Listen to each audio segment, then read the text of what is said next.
کہ پوری دنیا میں قرآن کریم کو جس چیز سے نسبت حاصل ہو جاتی ہے وہ نسبت کی بنیاد پر اس مجلس کی اہمیت اور عظمت زیادہ ہو جاتی ہے۔ اور یہی نہیں، یہ قرآن کریم جو اللہ کا مقدس کلام ہے، یہ تو وہ کلام ہے کہ قرآن کریم کا کوئی لفظ کوئی حرف اگر کسی کاغذ پر لکھ دیا جائے تو اس کاغذ کی بھی اتنی اہمیت اور عظمت بڑھ جاتی ہے کہ علماء نے لکھا ہے کہ بغیر وضو کے اس کاغذ کو چھونے کی بھی اجازت نہیں ہوتی۔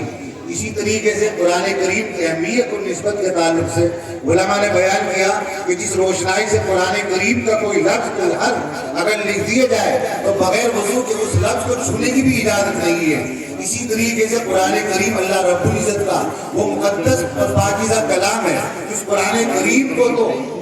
ترسی نسبت گتے سے حاصل ہو جائے جو قرآن کریم سے متصل ہوتا ہے، وہ گتا بھی قرآن کریم کی نسبت کی بنیاد پر انتہائی قابل احترام ہو جاتا ہے۔ اور یہی نہیں بلکہ وہ بستہ جس بستے کے اندر قرآن کریم کو رکھا جاتا ہے وہ بستہ بھی انتہائی قابل احترام ہوتا ہے۔ آپ نے دیکھا ہوگا جس مسلمان بھائی کے دل میں ذرا سی بھی قرآن کریم کی اہمیت عظمت ہو، قرآن کریم کا بستہ کتنا ہی بوسیدہ کیوں نہ ہو، کتنا ہی پرانا کیوں نہ ہو جائے، اپنی زندگی میں کبھی بھی ایک مسلمان بھائی ایک مسلمان عورت کبھی بھی اس بوسیدہ بستے سے اپنے جوتوں کو گندگی کو صاف کرنا گوارا نہ کرے گی، صرف اس وجہ سے کہ اس بستے کو قرآن کریم سے نسبت حاصل ہو گئی۔ اور یہی نہیں بلکہ آپ نے دیکھا ہوگا کہ یہ قرآن کریم تو اللہ رب العزت کو وہ مقدس کلام ہے کہ اس قرآن کریم کو جب نسبت رات سے حاصل ہوئی شب قدر کی رات سے تو تمام راتوں میں سب سے افضل رات قرار دی۔ قرآن کریم میں اللہ تعالیٰ فرماتے ہیں اِنَّا أَنزَلْنَاهُ فِي لَيْلَةِ الْقَدْرِ، اس کو قرآن کریم کو نسبت حاصل ہوئی شب قدر رات سے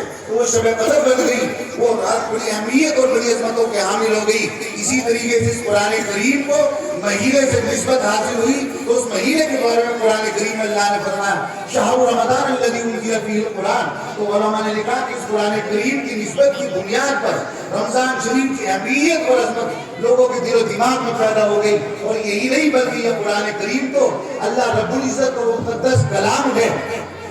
کہ اس قرآن کریم کو اگر کوئی بچہ سینے میں محفوظ رکھ لیتا ہے تو اس حافظ قرآن کا مقام اور مرتبہ اتنا بلند ہو جاتا ہے، جیسا کہ آپ نے سنا ہوگا کہ جس کے سینے میں قرآن کریم محفوظ ہو جائے اور وہ اپنی زندگی میں اس قرآن کریم پر عمل کرنا شروع کر دے تو اللہ کے نبی علیہ السلام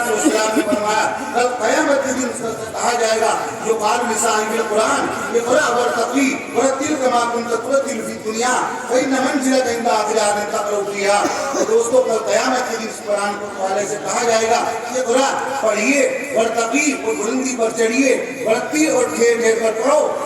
کما کنت ترتل فی الدنیا، جیسا کہ تم دنیا میں ٹھیر ٹھیر کر پڑھتے تھے۔ فإن منزلک عند آخر آیۃ تقرأ فیہا، اللہ کی طرف سے یہ پیغام سنایا جائے گا کہ تیری منزل آخری وہاں ہوگی جہاں کی آخری آیت قرآن کریم کی تو پڑھے گا۔ اس سلسلے میں علماء نے لکھا ہے کہ دنیا قرآن کریم کے اندر تقریباً 6666 آیتیں ہیں، اگر ہر آیت پر ایک منزل کی طے کرتا ہوا ایک حافظ قرآن جائے گا تو اس اعتبار سے پتہ یہ چلا کہ ایک حافظ قرآن کا جو مقام ہوگا جو منزل ہوگی جو ٹھکانہ ہوگا وہ 6666 منزل پر اس کا ٹھکانہ ہوگا۔ اور اگر آیتوں کے اعتبار سے منزلیں طے کرتا جائے گا تو ظاہر بات ہے لاکھوں کے اعتبار سے قرآن کریم کے اندر حروف ہیں، اس سے پتہ چلا کہ اگر حروفوں کی تعداد کے اعتبار سے اگر وہ منزل طے کرتا ہوا چلا تو لاکھوں کی تعداد کے اعتبار سے خدا جانے کون سی منزل پر اس کا نمبر آئے گا۔ تو یہ قرآن کریم کی نسبت کی بنیاد پر ایک حافظ قرآن نے اپنے سینے میں محفوظ کیا تو اس حافظ قرآن کا مقام اور مرتبہ اتنا بلند ہو گیا جیسا کہ خود اللہ کے نبی علیہ السلام کی حدیث آپ کے سامنے